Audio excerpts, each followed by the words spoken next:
देश भर में नारी शक्ति वंदन अधिनियम को लेकर उत्साह।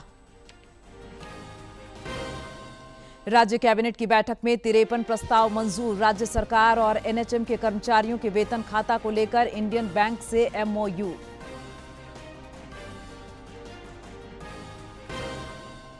रांची में युवती से दुष्कर्म मामले पर विपक्ष हमलावर, एक्शन में पुलिस, 3 गिरफ्तार। हाईकोर्ट ने पुष्पा हत्याकांड मामले में डीजीपी बोकारो, एसपी समेत टीम को किया तलब। और सीबीएसई 10वीं बोर्ड के नतीजे घोषित, करीब 94% विद्यार्थी उत्तीर्ण। बेटियों ने फिर मारी बाजी, झारखंड के परीक्षार्थियों का भी बेहतरीन प्रदर्शन।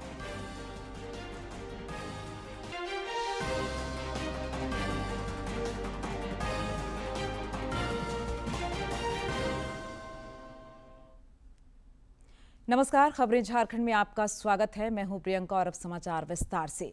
बुलेटिन की शुरुआत करेंगे संसद के विशेष सत्र की खबर से। कल से संसद का 3 दिवसीय विशेष सत्र आहूत किया जा रहा है। भाजपा और कांग्रेस ने सांसदों को सदन में मौजूद रहने का निर्देश दिया है, जिसके लिए व्हिप जारी किए गए हैं। नारी शक्ति वंदन अधिनियम अंतर्गत महिला आरक्षण पर इस विशेष सत्र में चर्चा होगी। इसके अलावा कुछ अन्य महत्वपूर्ण विधेयक संसद में आ सकते हैं।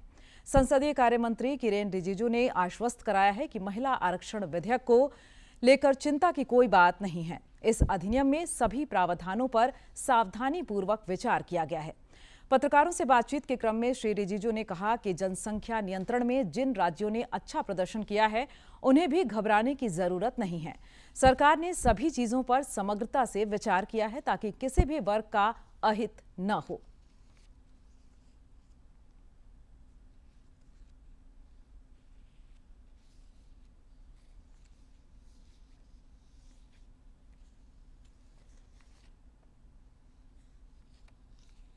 Fortunate that despite controlling the population growth, despite less people in terms of proportionate, in terms of ratio, they still gain because the numbers have risen proportionately. So no state is losing. So every region, every state is fairly distributed and given the provision of increase in the numbers of seats.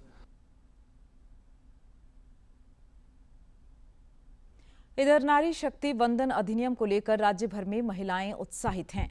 Jamshedpur के बिष्टुपुर में भाजपा महानगर महिला मोर्चा द्वारा नारी शक्ति वंदन सम्मेलन का आयोजन किया गया। इस दौरान अधिनियम के बारे में महिलाओं को जागरूक किया गया। सम्मेलन को सांसद विद्युत वरण महतो, प्रदेश उपाध्यक्ष गीता कोड़ा और विधायक पूर्णिमा साहू समेत अन्य नेताओं ने संबोधित किया।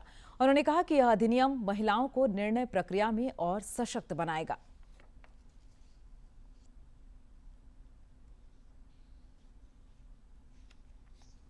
प्रयोग करेंगे, आगे जाकर बेहतर राष्ट्र निर्माण में आपका स्वागत होगा।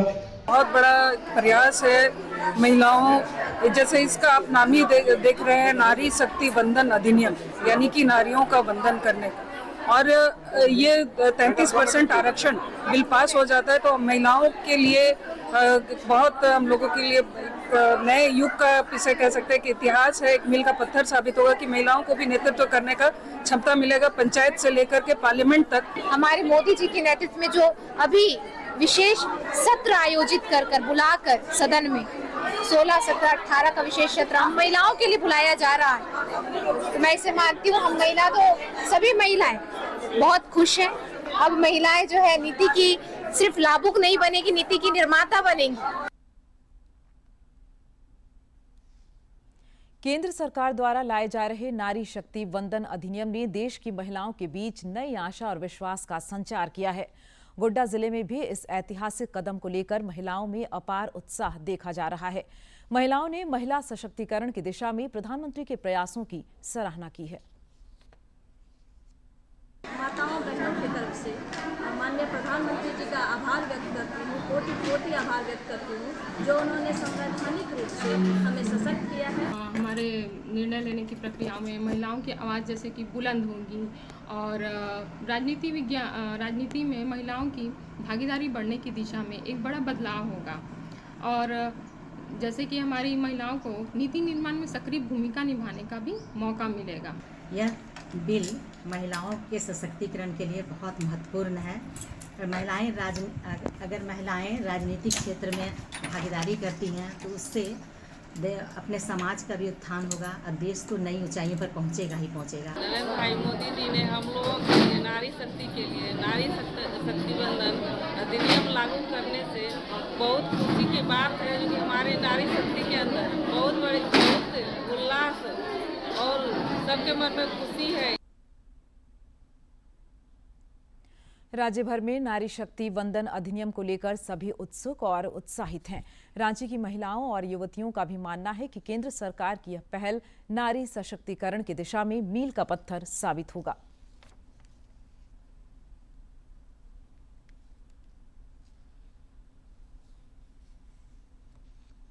महिलाएं आगे नहीं आती हैं, अपनी समस्याओं को नहीं बताती हैं पुरुषों के सामने, तो ये बहुत ही अच्छा कदम है जिसमें महिलाएं खुल के अपनी बातें, महिला प्रतिनिधि जो है उनको बता सकती है अपने बारे में जो भी चीज़ें हैं। नारियों को ज़्यादा समझ सकती है।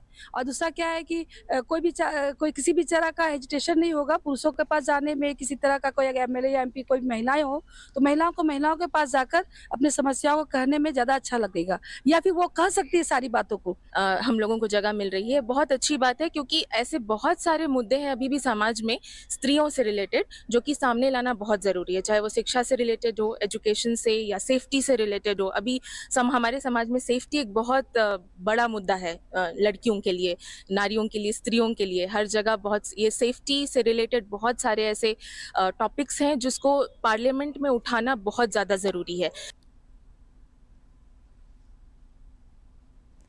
मुख्यमंत्री हेमंत सोरेन की अध्यक्षता में आज राज्य मंत्रिपरिषद की बैठक हुई। इस दौरान विकास और जन कल्याण से संबंधित 53 प्रस्तावों पर मुहर लगी। कैबिनेट बैठक के बाद विभागीय सचिव वंदना दादेल ने फैसलों की विस्तार से जानकारी दी। उन्होंने बताया कि विज्ञान के प्रति जागरूकता बढ़ाने के लिए क्विज प्रतियोगिता और झारखंड रोबोटिक महोत्सव का आयोजन किया जाएगा, जिसके विजेता पुरस्कृत किए जाएंगे।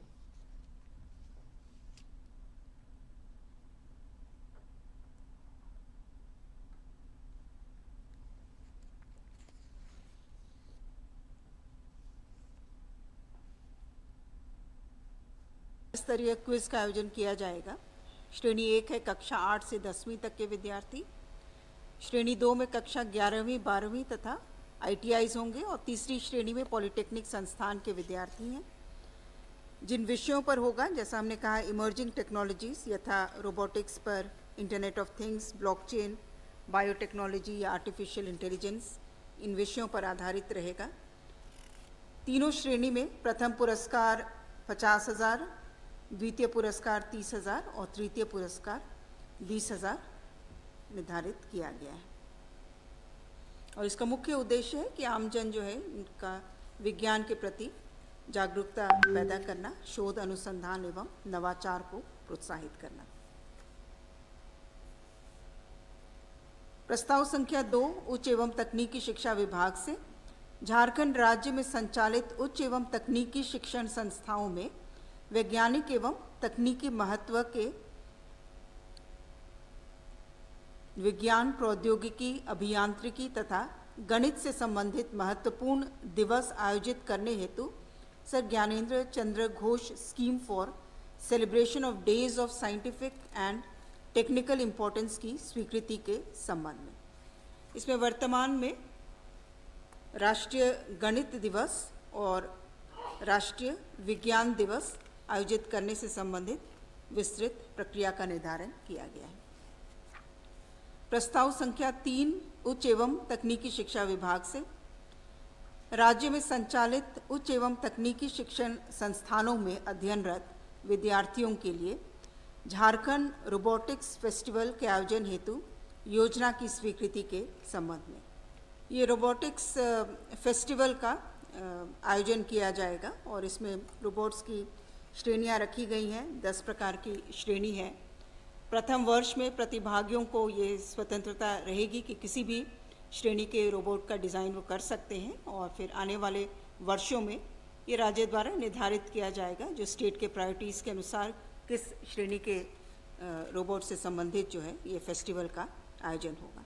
इसमें प्रथम पुरस्कार टीम के लिए 5 लाख, द्वितीय पुरस्कार 3 लाख और तृतीय पुरस्कार 2 लाख होगा और 5 सांत्वना पुरस्कार 1-1 लाख का।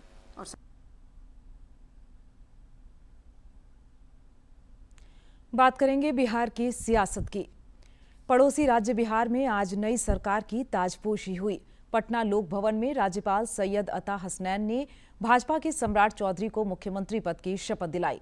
इसके अलावा जदयू कोटे से विजय कुमार चौधरी और विजेंद्र प्रसाद यादव ने भी मंत्री के रूप में शपथ ली।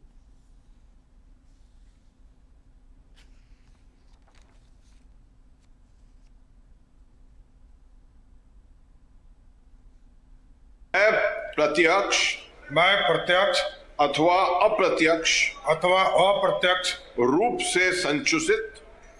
से संसूचित या प्रकट नहीं करूंगा। बधाई हो।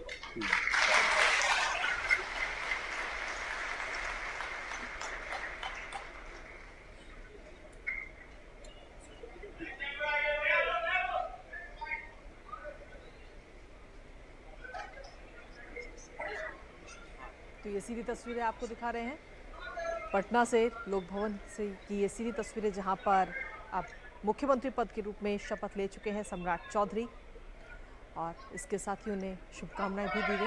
राज्यपाल ने उन्हें शपथ दिलाई। पद एवं गोपनीयता की ये शपथ लेते हुए कुछ देर पहले ही सम्राट चौधरी नजर आए और अब सम्राट चौधरी बिहार के नए मुख्यमंत्री बन चुके हैं और अब से कुछ उन्होंने लोक भवन में शपथ ग्रहण समारोह से ये सीधी तस्वीरें हम आपको दिखा रहे हैं।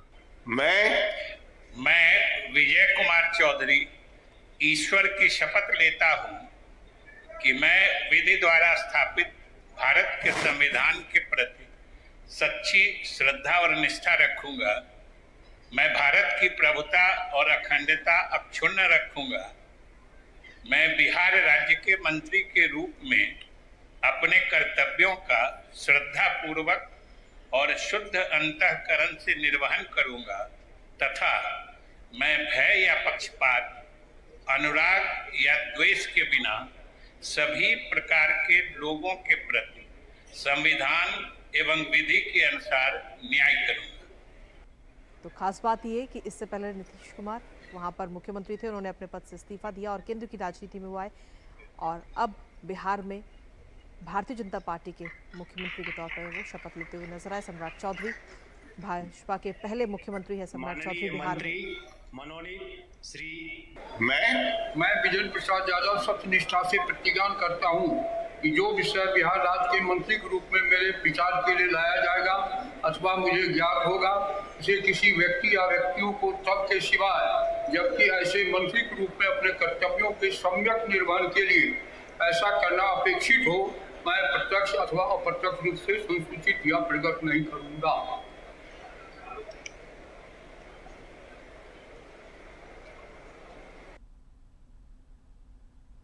इधर सम्राट चौधरी को बिहार का मुख्यमंत्री बनाए जाने पर उन्हें बधाई देने वालों का तांता लगा हुआ है। रक्षा राज्य मंत्री संजय सेठ ने भी उन्हें शुभकामनाएं दी हैं। पत्रकारों से बातचीत में उन्होंने भरोसा जताया कि प्रधानमंत्री नरेंद्र मोदी और सम्राट चौधरी के नेतृत्व में विकसित बिहार तथा विकसित भारत बनेगा। मोदी के साथ खड़ी है, बिहार की जनता नीतीश कुमार के साथ खड़ी है और सम्राट चौधरी के नेतृत्व में निश्चित रूप से उस सुशासन की लकीर और लंबी होगी और बिहार वासियों के बहुत एनर्जेटिक और बहुत उम्दा इंसान, बहुत कहते हैं ना संवेदनशील व्यक्ति मुख्यमंत्री बन गए। निश्चित रूप से बिहार और तरक्की के रास्ते पर अग्रसर होगा। मुख्यमंत्री हेमंत सोरेन की मौजूदगी में झारखंड मंत्रालय में आज वित्त विभाग और इंडियन बैंक के बीच राज्य सरकार के कर्मचारियों के वेतन खाता पैकेज और राष्ट्रीय स्वास्थ्य मिशन के कर्मचारियों के वेतन खाता तथा HRIS पैकेज समझौता ज्ञापन पर हस्ताक्षर हुए। एक रिपोर्ट।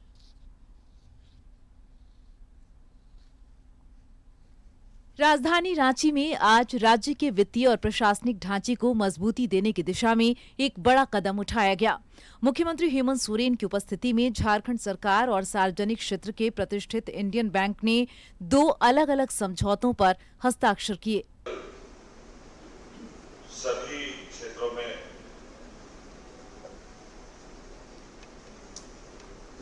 डिजिटलाइजेशन का जो दौर है उसमें तो मुझे लगता है कि आने वाले समय में बैंकों के साथ सिर्फ सरकार ही नहीं, मजदूर भी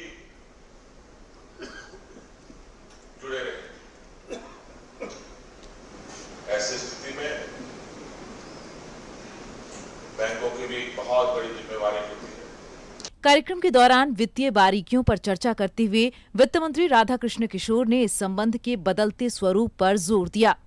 उन्होंने कहा कि पिछले कुछ वर्षों में सरकार और बैंकर्स के बीच केवल व्यापारिक संबंध नहीं रहे, बल्कि एक मानवीय जुड़ाव भी विकसित हुआ है। यह हमारे सोसाइटी के लिए एक बहुत ही शुभ संकेत। इस अवसर पर स्वास्थ्य मंत्री डॉक्टर इरफान अंसारी ने भी एनएचएम के साथ हुए करार की सराहना की। उन्होंने कहा कि इंडियन बैंक के प्रस्तावों में कर्मचारियों के कल्याण और पारदर्शिता पर विशेष ध्यान दिया गया है, जो विभाग की कार्यक्षमता को बढ़ाएगा। हमारा जो लोड है वो कम पड़ेगा। इसके तहत आपको हम बता दें कि कई बार वेतन में देरी होती थी, सैलरी आप लोग को सही समय पर नहीं मिलता था। अब वो दिक्कतें नहीं होगी। वन टाइम हम लोग बैंक को भुगतान करेंगे और बैंक का काम है कि आपको कैसे सैलरी दे, सही समय पर आपको सैलरी मिले, ताकि आपका भी मनोबल बढ़े कि आप जब आप काम कर रहे हैं तो आपको समय पर सैलरी मिलना चाहिए। इस साझेदारी का सीधा लाभ उन सरकारी कर्मचारियों को मिलेगा जिनके वेतन प्रबंधन के लिए अब बैंक विशेष सुविधाएं प्रदान करेगा।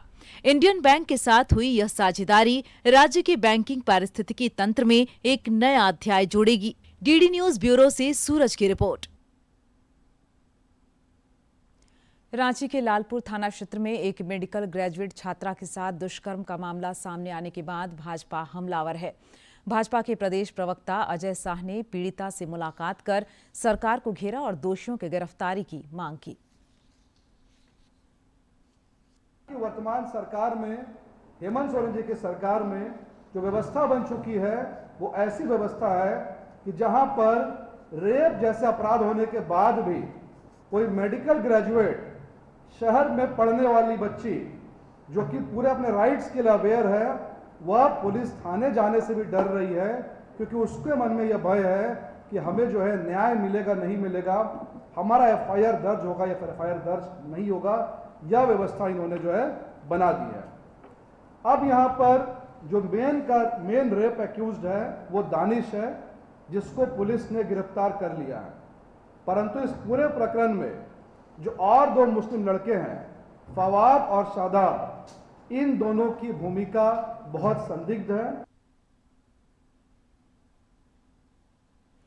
इधर इस मामले पर रांची पुलिस एक्शन में है। नगर पुलिस अधीक्षक पारस राणा ने बताया कि छात्रा के साथ दुष्कर्म मामले में 3 आरोपी गिरफ्तार कर लिए गए हैं और एक अन्य की तलाश जारी है।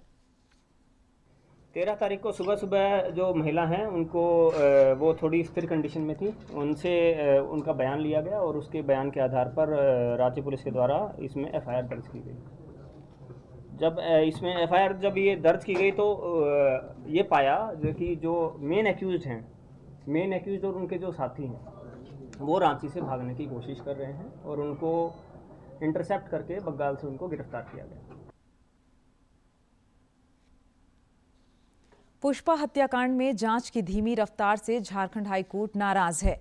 कोर्ट ने इस मामले में डीजीपी और बोकारो एसपी समेत पूरी जांच टीम को कल तलब किया है। बोकारो जिले की 18 वर्षीय युवती के 9 महीने से लापता होने के मामले में हाईकोर्ट ने सख्त रुख अपनाया है। अदालत ने इस मामले में जांच की सुस्त रफ्तार और बरामद कंकाल की डीएनए जांच अब तक न कराए जाने पर राज्य सरकार और पुलिस प्रशासन को कड़ी फटकार लगाई है।